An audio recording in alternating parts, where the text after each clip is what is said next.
こんにちは、ミルトンです。今日はこのクォーターガラスとリアウィンドウにワンタッチでシンデレラフィットさせられるカーテンを作ってみました。完成品がこちら。このカーテン1枚300円、ダイソーの材料のみでやり方さえ分かっていれば30分以内に完成すると思います。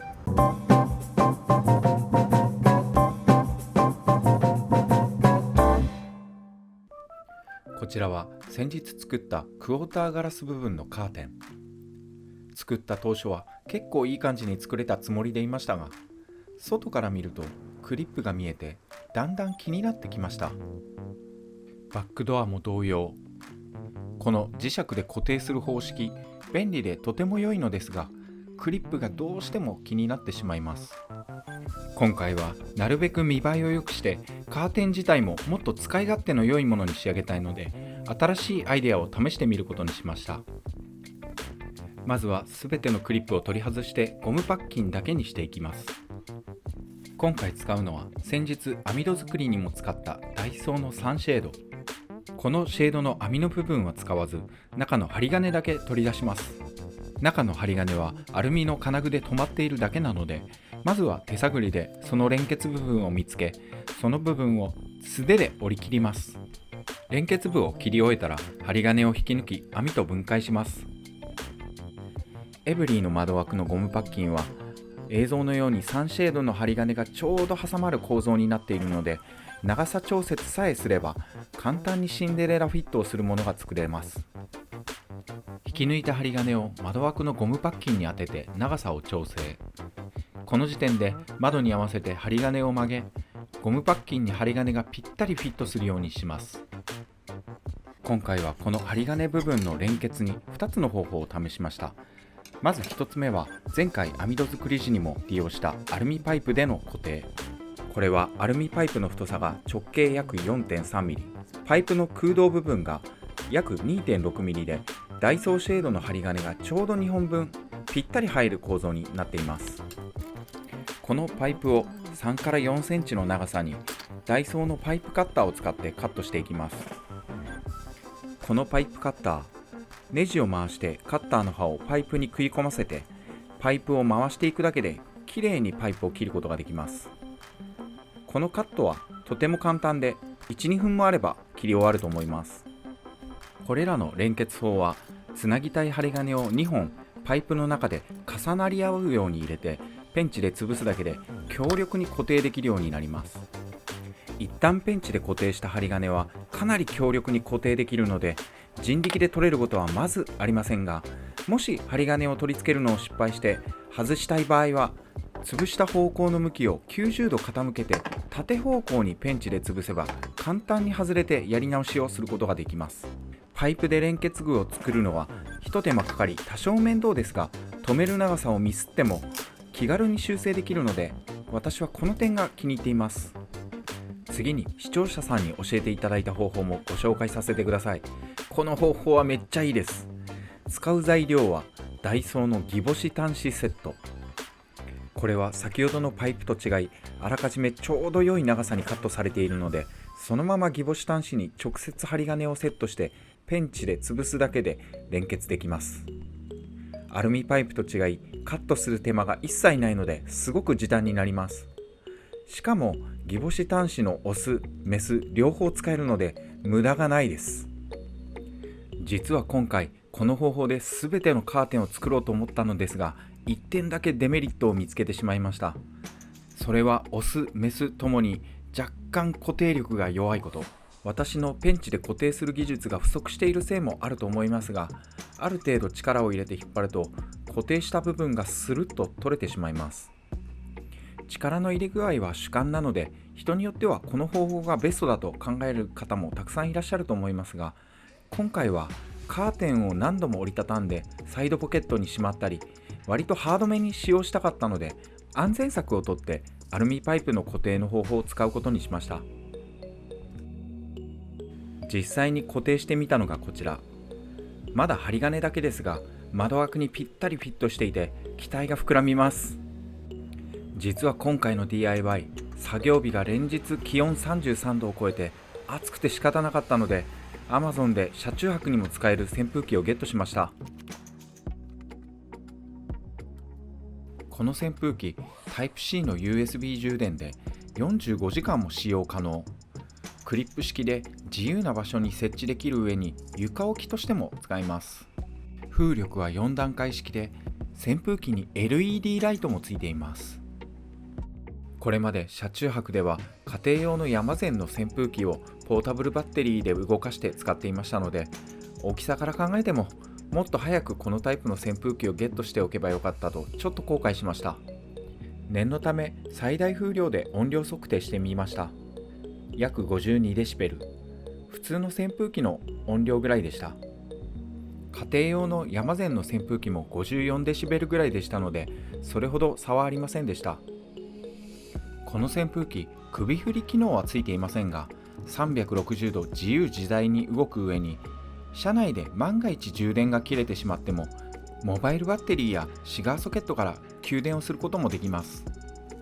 作業日は本当に暑かったので、頭に直撃する位置に設置して作業しました。これからのシーズン、暑さが本格化しますので、車内で熱中症にならないようくれぐれもご注意ください。針金で型枠を取り終えたら、カーテンの素材となるダイソーのボックスカーテンを車の外から型取りしていきます。この際、カーテンを磁石で車に固定し、マジックで窓枠のゴムパッキンに沿って線をなぞると簡単に型を取ることができます。このやり方なら2分とかからずにカーテンに線を引き終えられます。線を引き終えたらハサミでカットしていきます。こちらはダイソーの布用立ちばさみ。私、今までハサミは何でも良いと思って適当なハサミで切ることもあったのですが、このダイソーの布用立ちばさみ、100円ですがとてもいいカットをしてくれます。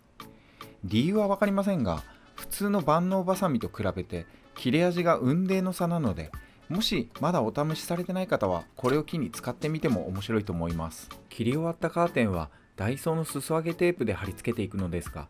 この裾上げテープすら立ちばさみで切るとスパスパ切れます。霧吹きをかけてアイロンで裾上げテープを接着していきます。この作業を忘れるとテープの接着力が弱まるそうですので、カーテンを軽く水で湿らせます。針金を置いて裾上げテープで巻き込むように固定していきます。接着し終えたものがこちら。コンパクトに折りたたむことができて結構便利そうです。実際に取り付けてみました。ほぼワンタッチで取り付け可能。針金を調整していたのでシンデレラフィットさせることができました。バックドア部分にもカーテンを作っていきます。映像では2枚分のダイソーシェードの針金を並べていますが、針金はシェード1枚分プラス50センチ程度で足りますので、クォーターガラスで余った針金を利用すれば3枚のダイソーシェードを購入するだけで3面分のカーテンを作成することができます。4ミリのアルミパイプを使って針金を延長していきます。これで人力では引き抜けないほどの強度になります。延長した針金を窓枠ゴムパッキンに合わせて角も曲げていきます。適当な長さに針金をカットしたらアルミパイプで固定するだけです。次にカーテンの生地をカットしていきます。今回使うのはダイソーのドレープカーテン 100cm×140 センチ1枚300円のものです。ドレープとはこのカーテンのひだのことだそうで、ダイソーにはご覧のアイボリーのほか、黒やブラウン、ストライプ、タイポなど様々な色のものが売られていました。このカーテン、このままでは長すぎて作業しづらいので、半分にカットしてひだの部分も切って平らにして使います。カーテンを適度な大きさにカットしたら、先ほどと同様、車外から窓枠に磁石でセッティングをし、マジックで線を引きます。と、ここまでは良かったのですが、この先私、大失敗をしてしまいますので、先に失敗例をご覧いただきます。こちらはクォーターガラスと全く同じやり方で作ったカーテン。セッティングしてみました。ここだけね、どうしてもこの針金の重さでこのように曲がってしまうので、ちょっとやり方を変えます。この針金自体をリサイズして、このように磁石をつけてこのようにする作戦に変えようと思います。それにあたってちょっとこのままでは少しだけこの辺が浮いてしまっているので、少しリサイズするためにこの針金を外して裾上げテープでかさ増しをしたいと思います。このカーテンをリサイズするために裾上げテープで固定した部分をハサミで切って連結部分を露出させます。先ほども動画でお見せしましたが、アルミパイプを潰した方向から90度傾けてペンチで隙間を作ると簡単に連結部分を外すことができます。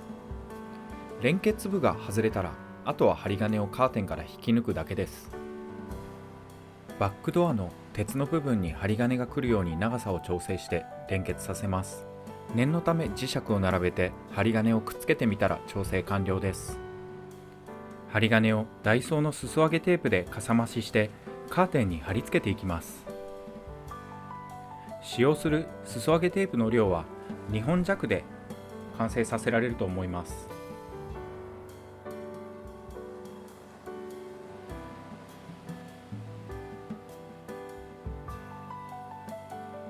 完成したのがこちら。折りたたんでコンパクトにもなり、開くのも一瞬で開くことができます。車体にダイソーのネオジム磁石を貼り付けカーテンを設置します。この作業も一瞬で終わります。ネオジム磁石は大中小3つ試しましたが、どれでもカーテンをくっつけられましたので、お好みのものを使っていただくのがよろしいかと思います。すべての窓にカーテンを取り付けてみました。取り付けがどの窓も一瞬で終わるのでめっちゃ気に入りました。取り外しも超簡単です。サクッと折りたたんで全てのカーテンをサイドポケットにしまうことができます。取り出しも超スムーズ。秒でカーテン展開可能です。車外からもご覧いただきます。どの窓も外から中が覗けないように仕上げることができました。本日もご視聴ありがとうございました。もしこの動画を気に入っていただけましたら、チャンネル登録、グッドボタンよろしくお願いいたします。